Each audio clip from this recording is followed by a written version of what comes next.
Big market voices की कड़ी में आज आनंद टंडन सर जुड़ते हुए। आनंद सर हाय, गुड आफ्टरनून।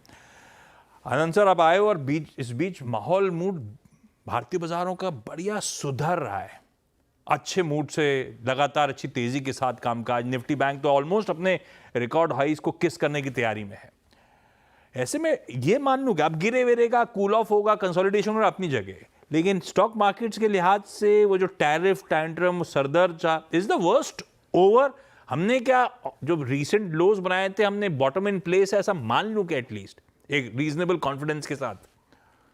देखिए, मार्केट कहाँ जाएगा ये कहना मुश्किल है, ऊपर या नीचे। लेकिन अगर आप टैरिफ की बात कर रहे हैं तो टैरिफ टेंट्रम में अभी तक कोई समाधान नजर नहीं आया है।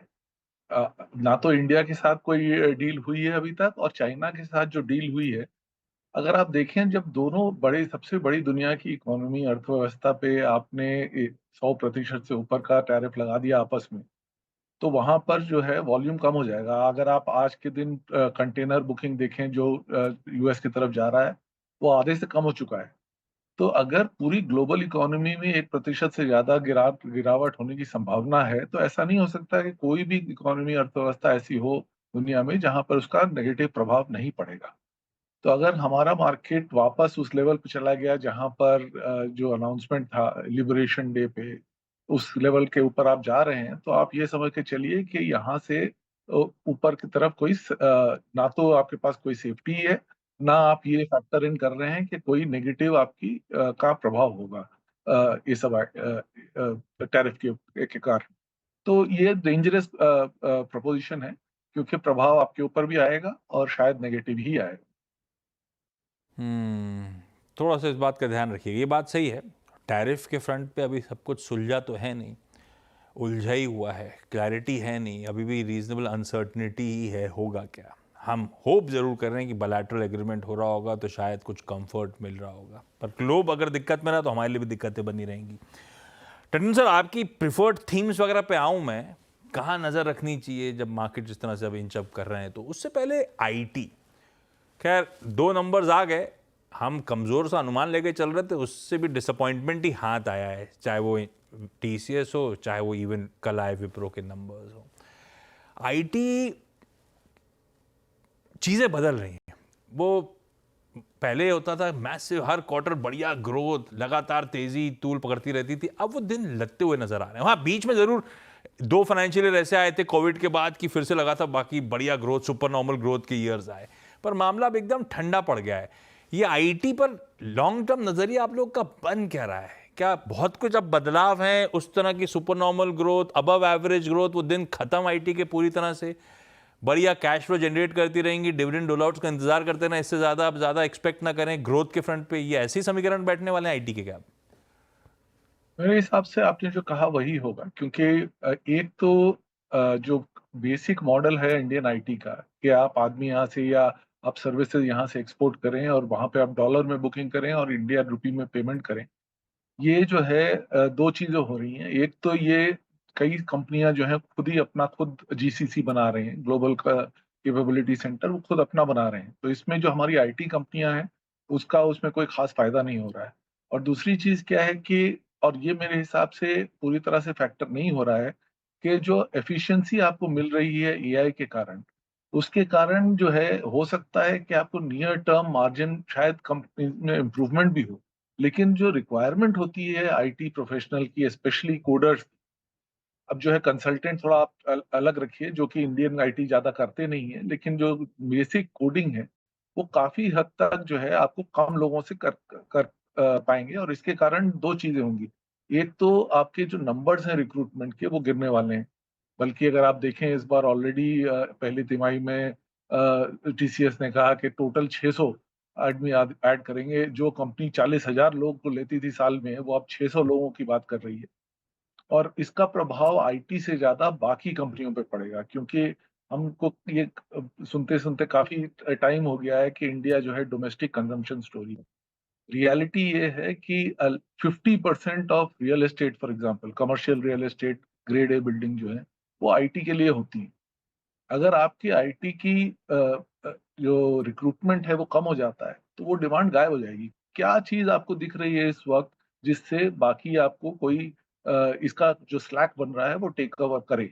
मुझे अभी फ़िलहाल ये समझ में नहीं आ रहा है। तो इसके कारण आईटी अलोन उतना फ़र्क शायद इमीडिएटली नहीं पड़े, क्योंकि अभी भी लोगों की डिमांड है, स्पेशली क्योंकि स्किल सेट चेंज हो रहे हैं और एआई का स्किल सेट ज़्यादा चाहिए। तो इसलिए थोड़ा हद तक वहाँ पे आपको बेसिक नंबर्स आते रहेंगे। लेकिन उसके कारण जो आपको जो नया रिक्रूटमेंट नहीं हो रहा है या कम हो रहा है, उसके कारण जो इंडियन डोमेस्टिक कंजम्पशन के ऊपर प्रभाव आएगा, वो मेरे हिसाब से अभी तक मार्केट फैक्टर नहीं कर रहा है। ओके। अच्छा आनंद सर, ये बाज़ार का जो कन्विक्शन इस वक्त सबसे ज़्यादा है वो है बैंक्स, एनबीएफसीज। और जो लास्ट हमारा कोलैप्स था टुवर्ड्स 22,000, उसमें भी बैंक्स ने उतना कंट्रीब्यूशन नहीं दिया था। 2 rate cuts, further rate cuts की पॉसिबिलिटी और स्टांस में परिवर्तन, अच्छे मॉनसून को लेकर स्काई मेट की टिप्पणियाँ। आपका बैंक्स पे कन्विक्शन कितना है सर, और आपका पिकिंग ऑर्डर क्या है? I mean private banks, PSU banks और माइट बी एनबीएफसीज।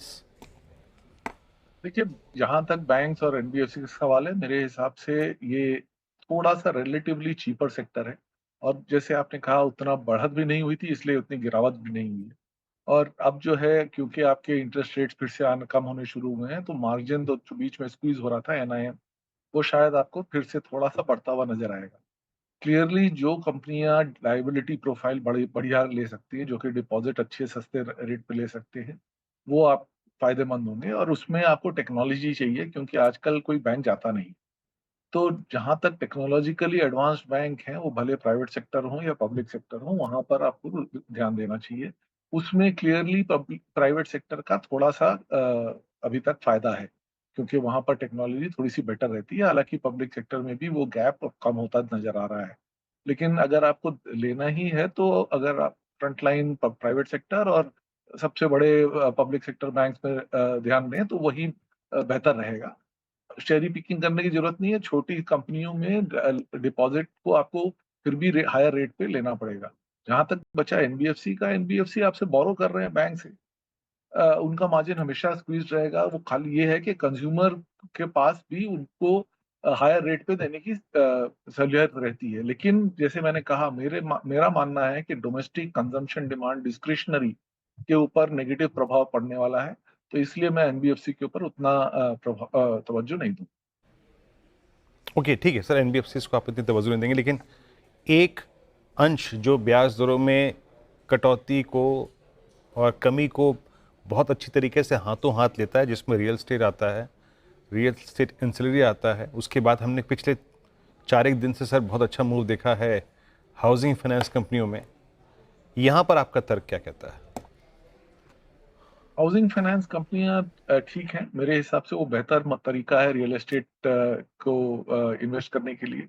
आपको ऑलरेडी एक एक लेवल ऑफ सिक्योरिटी है, क्योंकि वो लेंडिंग जो है बड़ी सिक्योर है और इसके साथ-साथ क्योंकि रेगुलर ग्रोथ रहेगी, तो इसलिए ठीक है। जहाँ तक रियल एस्टेट कंपनी के हिसाब है, जैसे मैंने कहा, मेरा मानना ये है कि यहाँ से डिमांड पीक हो चुका है ज़्यादातर जगह पे और यहाँ से अगर भले कंपनी जो भी बोले, आपको यहाँ सर से इन्वेंट्री बढ़ती हुई नज़र आएगी और दाम कम होते हुए नज़र आएँगे।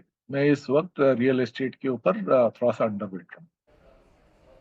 ओके। अच्छा सर, हमेशा सैद्धांतिक रूप में कहा जाता है कि अपने पोर्टफोलियो में थोड़ी सी कमोडिटीज़ को रखिएगा। मेटल्स ने लास्ट टाइम तो बहुत स्ट्रॉन्ग कंट्रीब्यूशन दिया था जब डॉलर इंडेक्स में सॉफ्टनेस आई थी। अभी आप कमोडिटीज़ में, अगर मैं थोड़ा सा मेटल्स को लेके चलूँ, फेरस नॉन फेरस दोनों, या फिर केमिकल्स को की बात करूँ, या फिर कुछ हद तक सीमेंट की, अभी आपका किसी कमोडिटी पे कन्विक्शन है क्या सर? एंड स्पेशली केमिकल्स, जो कि लास्ट रिपोर्टेड नंबर्स कुछ कंपनियों के अच्छे थे, अभी भी पार्टिसिपेट कर रही हैं इस तेजी में। कमोडिटीज़ को लेकर आपका व्यू क्या है?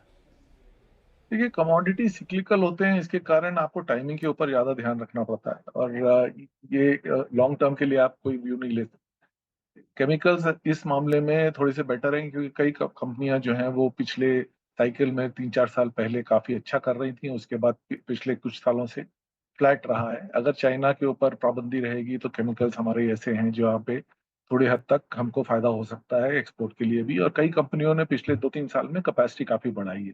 तो अगर आपको कमोडिटीज़ में लेना ही है, तो केमिकल्स स्पेशली जहाँ पर टेक्नोलॉजी थोड़ी-सी मुश्किल होती है हैंडल करना, तो उस लेवल पे मेरे हिसाब से आप फिर भी निवेश कर सकते हैं। मेटल्स पूरा सिक्लिकल है, आप चार्ट देख के भी इन्वेस्ट करें, वही बेटर रहेगा। ओके, मेटल्स, केमिकल्स पर आनंद सर का कन्विक्शन थोड़ा सा ज़्यादा है इस वक्त। अब आते हैं सर एक दो बास्केट्स को और छेड़ते हैं यहाँ पर, जहाँ पे बाजार ने थोड़ा सा कन्विक्शन अपना या फिर लोअर ट्रेजेक्टरीज पे दिखाना शुरू किया है। लास्ट अक्टूबर से लेकर सर ये मार्च तक के और इनफैक्ट फरवरी तक के प्राइस डैमेज में लीड किया था कैपिटल गुड्स ने भी। एल&टी की तो शक्लो सूरत बदल दी थी। आई मीन कमिंस को देखिए, एबीबी को देखिए, सिमेंस को देखिए। इस बास्केट में सर अब आपका कुछ कन्विक्शन लौट रहा है इस वैल्यूएशन पे? देखिए, वैल्यूएशन आप इस वक्त ना छेड़ें, लेकिन जहां तक कंस्ट्रक्शन और कैपिटल गुड्स का सवाल है, कम से कम वहां पर ये श्योर है कि डिमांड जो है, अभी जो ऑर्डर बुक है वो करीब करीब बरकरार रहेंगे। थोड़े से कैंसिलेशन की उम्मीद की जा सकती है, लेकिन ज्यादातर कंपनियों के कई सालों तक के ऑर्डर बुक हैं, तो वो कम से कम अगले 1-2 साल तक मुझे नहीं लगता कि कोई प्रॉब्लम होने वाली है। और स्पेशली अगर कोई इंडियन डोमेस्टिक कंजम्पशन के ऊपर, इंफ्रास्ट्रक्चर के ऊपर डिपेंडेंट है, तो वहां पर गवर्नमेंट की स्पेंड बरकरार रहेगी। तो वहां पर एटलीस्ट टॉप लाइन की आपको कुछ हद तक सेफ्टी नजर आ सकती है। वैल्यूएशंस मेरे हिसाब से अभी भी काफी स्ट्रेस्ड हैं, लेकिन अगर आपको कुछ नहीं मिला तो वो बेटर है। तो मेरे हिसाब से अगर आपको डोमेस्टिक कंजम्पशन के ऊपर लेना है, तो कंस्ट्रक्शन और इंजीनियरिंग शायद बेहतर सेक्टर रहे। चलिए आनंद सर, बहुत बहुत शुक्रिया आप इस कार्यक्रम में शामिल हुए और सभी सेक्टर्स पर और राय रखी अपनी और सांकेतिक रूप से कुछ स्टॉक्स पर टिप्पणी करी। बहुत बहुत शुक्रिया सर।